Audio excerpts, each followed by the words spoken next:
Welcome back, everyone. In this session, we're focusing on moving forward with your final project, along with reviewing some key concepts from this week's reading assignment. By now, you know the big question. What does it take to start a business in a foreign country? This project is not simply another essay. It's a chance to think through some real-world business strategy and application.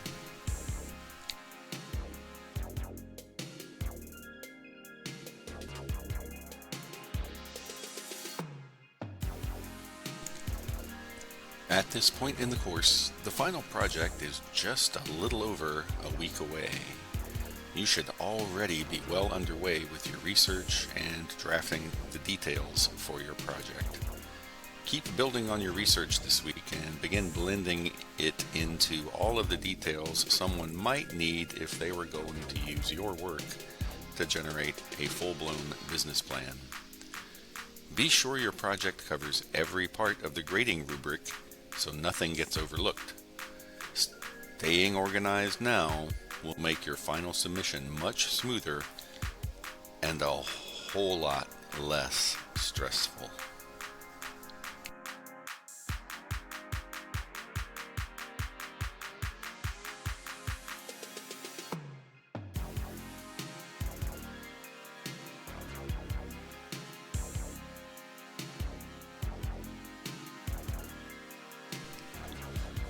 Here's a look at the grading rubric. First, you'll need to differentiate between global and domestic business. This means thinking about how factors like customer expectations, technology, infrastructure, and regulations differ across borders. Next, analyze the main financial concepts. Use the terminology and tools that you find in your reading and in our discussions.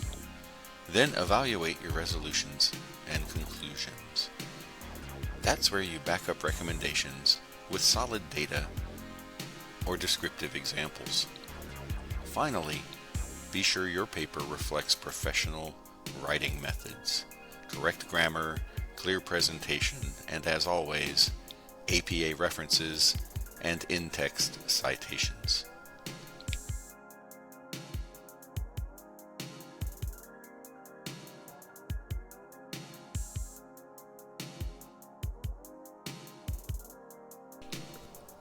Let's examine each segment of the rubric more closely. Differentiate global and domestic business. This section comprises 30% of your grade, therefore it carries a lot of weight. What we're looking for here is a clear and thorough explanation of how global business differs from doing business domestically.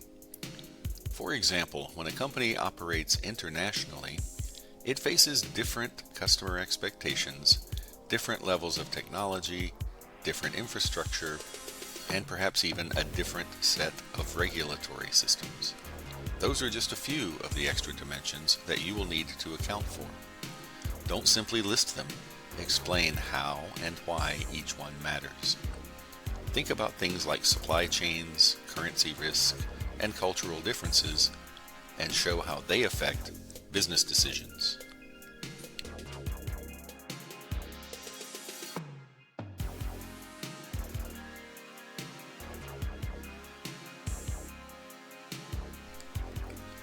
Analyzing main financial concepts. This section is also worth 30%.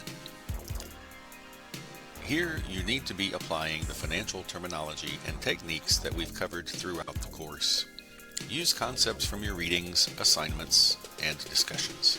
For example, you might explain how exchange rate risk could affect profits, or how an international company might use hedging to reduce risk. Show that you can not only define these financial tools, but also apply them to real-world situations. The stronger your use of finance concepts, the stronger this section will be.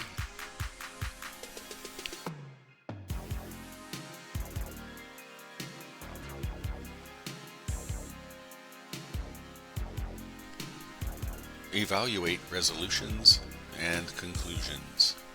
This part makes up 25% of your project grade. Here, you will evaluate potential recommendations, solutions, or plans of action for your chosen business venture. It is not enough to simply state your opinion. You need to back it up with facts, data, and solid examples. For instance, if you recommend entering a specific foreign market, explain why it's attractive and what risks the company should prepare for. If you suggest financing with debt instead of using equity, show the reasoning behind that choice. This is your chance to connect all the pieces, analysis, data, and critical thinking, into a solid conclusion.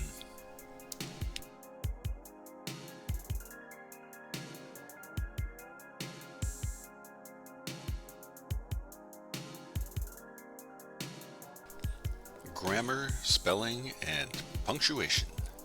This category may not seem all that glamorous, but it is certainly essential. Professional writing means error-free work. Spelling mistakes, grammar slips, or poor punctuation will distract from your content and weaken your credibility. Take time to proofread. Read your work out loud or use tools to catch errors. A polished paper reflects the level of professionalism expected in the business world.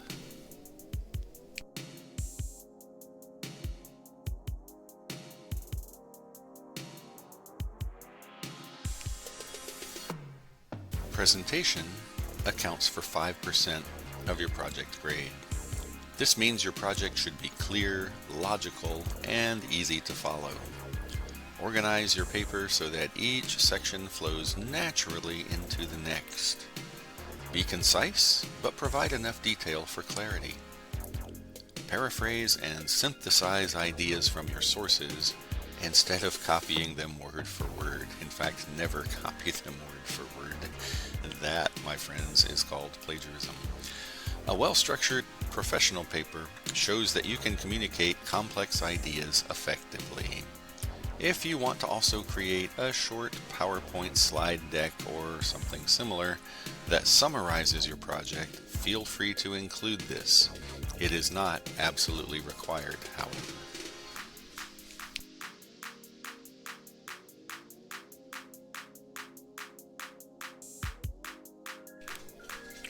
APA references and citations. The last section of the rubric is worth 5%, and it focuses, of course, on APA style. This means correct in-text citations and a properly formatted reference list. These are never optional. You need at least 10 sources for this project, and your paper should be a minimum of 5 pages. Every reference must connect to at least one in-text citation, and every citation must point back to a source in your reference list.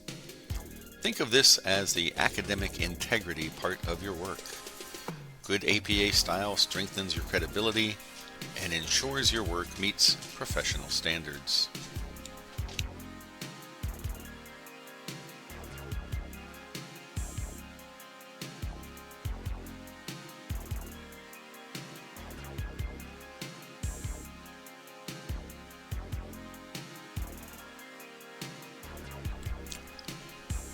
More key concepts from this week's reading. Let's expand on some of the financial tools and concepts that can make your project stronger. When companies evaluate business projects, of course, they need to adjust for risk. One tool is the risk-adjusted discount rate. The greater the uncertainty of the project, the larger the discount rate that should be applied to projected cash flows. Another method is sensitivity analysis, asking what-if type questions to see how outcomes change under different assumptions. And simulation can take this even further by producing a probability distribution for project values. These tools can help you make more informed recommendations, and they're excellent ways to strengthen project analysis.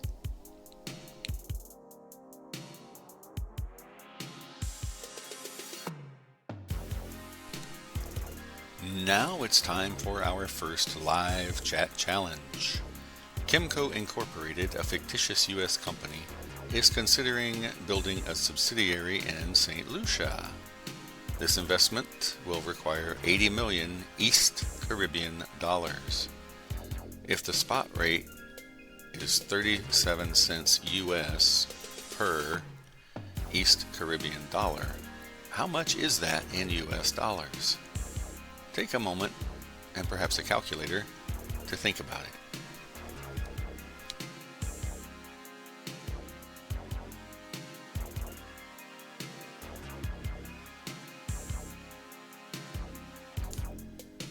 The answer is 29.6 million US dollars.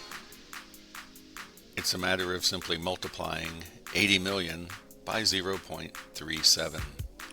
This kind of currency conversion will come up in your project as you look at startup costs or capital needs in a foreign market. Don't just memorize the math. Make sure you are logically applying it to your case study so the numbers tell a meaningful story.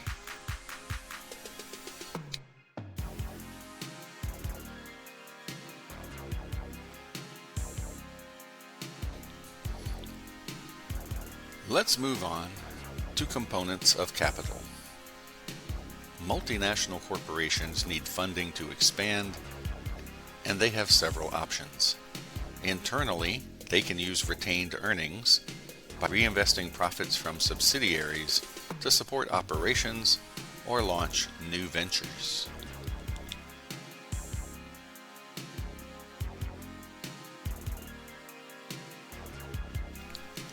When we talk about retained earnings as a source of capital, we're looking at profits that the company chooses not to distribute to shareholders, but instead reinvests back into the business. In a multinational context, this reinvestment can take several forms. Here the focus is on expansion. A multinational corporation might use retained earnings from its parent company or from one of its subsidiaries to establish a new subsidiary in another country. By investing cash into this new venture, the firm is essentially creating an equity investment. Think about this in practical terms. If a U.S. company earns profits in its European operations, it could use those profits to open a subsidiary in Asia rather than sending the money back to the U.S. parent. This not only funds growth, but also avoids some of the costs or risks associated with raising new capital through the debt or equity markets. The key takeaway is that retained earnings are not just about covering ongoing operating expenses. They can be a strategic tool for fueling international expansion. And since these funds are internally generated, they often come with fewer strings attached compared to external sources of financing.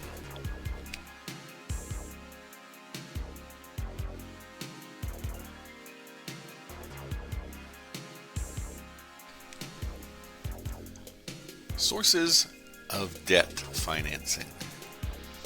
Debt financing is one of the most common ways multinational corporations raise capital. There are several forms this form of financing can take. Domestic bond offerings are when a company issues bonds in its home country denominated in the local currency. This is straightforward but limited to investors in only that market. Global bond offerings. Here, bonds are issued simultaneously in multiple countries and often in different currencies. This widens the investor base and can reduce borrowing costs, but it adds complexity with exchange rates and regulations. Private placement bonds. Instead of selling bonds publicly, the company sells directly to a small number of large institutional investors. This can be faster and less expensive, though it may limit flexibility. Loans from financial institutions. This is a traditional approach where the parent company borrows from banks either domestically or internationally. The key point is that debt allows a company to raise capital without giving up ownership. However, it increases interest obligations and default risk. For your project, think about whether your chosen company would rely more on domestic borrowing or perhaps tap into the global credit market.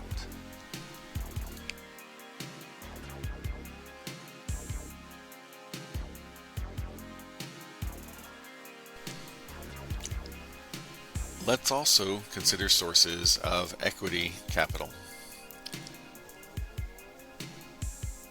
Equity financing means raising funds by selling ownership shares either in the parent company or through a subsidiary. For multinational corporations, this can happen in several ways. Domestic equity offerings. Selling shares in the home country denominated in local currency constitutes a domestic equity offering. Global equity offerings involve issuing stock to investors across multiple countries all at once. This can provide significant capital, but also involves significantly more regulatory requirements. Private placement of equity. Similar to private bond placements, equity shares are sold to a small group of institutional investors rather than to the public. Subsidiaries offering of its own stock. In some cases, a foreign subsidiary may raise funds by selling its own stock with approval from the parent company. Equity avoids the repayment burden associated with debt financing, but it also dilutes ownership and may be more expensive in terms of the expected return. The choice between debt and equity often depends on the firm's existing leverage, market conditions, and appetite for risk.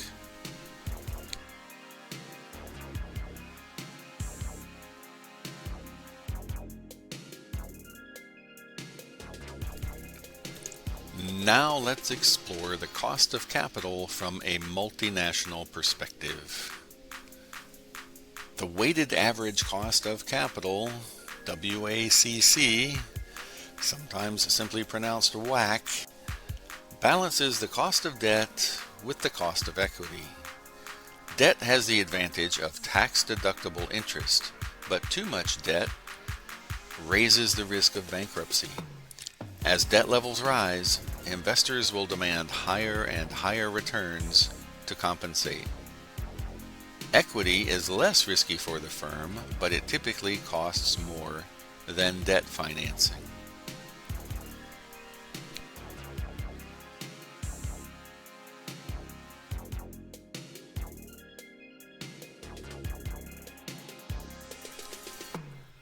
The bigger question becomes this: what mix of the two sources of financing should a company use?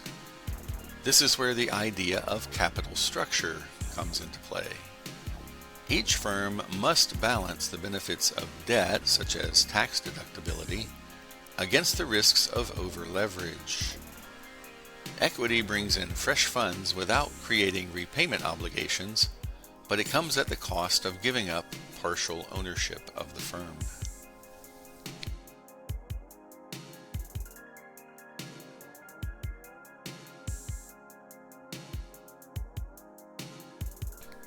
Here is another live chat challenge. If a multinational corporation has very little in terms of earnings, what financing source does it usually rely on?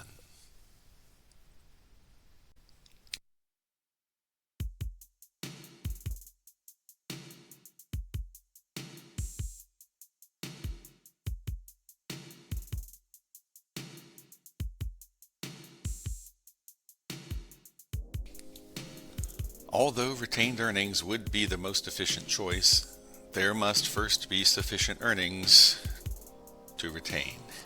The logic alternative then becomes debt financing.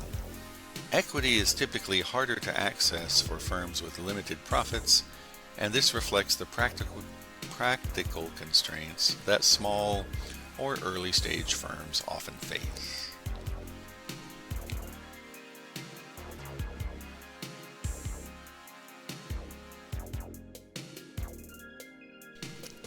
Another challenge, this time about the Capital Asset Pricing Model, or CAPM. The required return on a firm's stock is based on which of the following?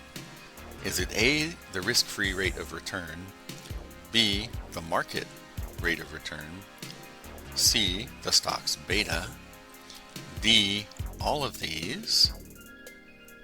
Is it A and B only, the two rates of return, or is it A and C only, the risk-free rate of return along with the stock's beta?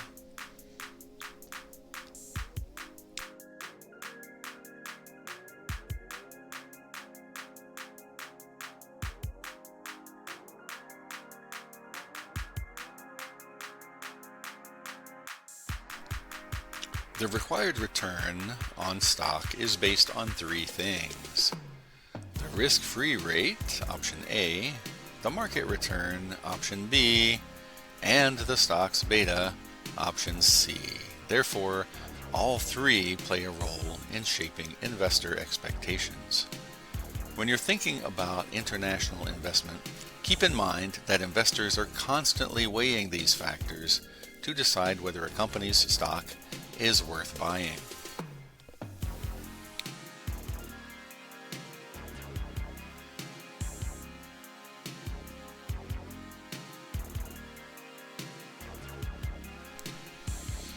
This wraps up the live chat for week number 3. Push ahead to also wrap up your final project by the end of next week, which of course is also the end of the course. As always, let me know if you have any questions, and I will see you online.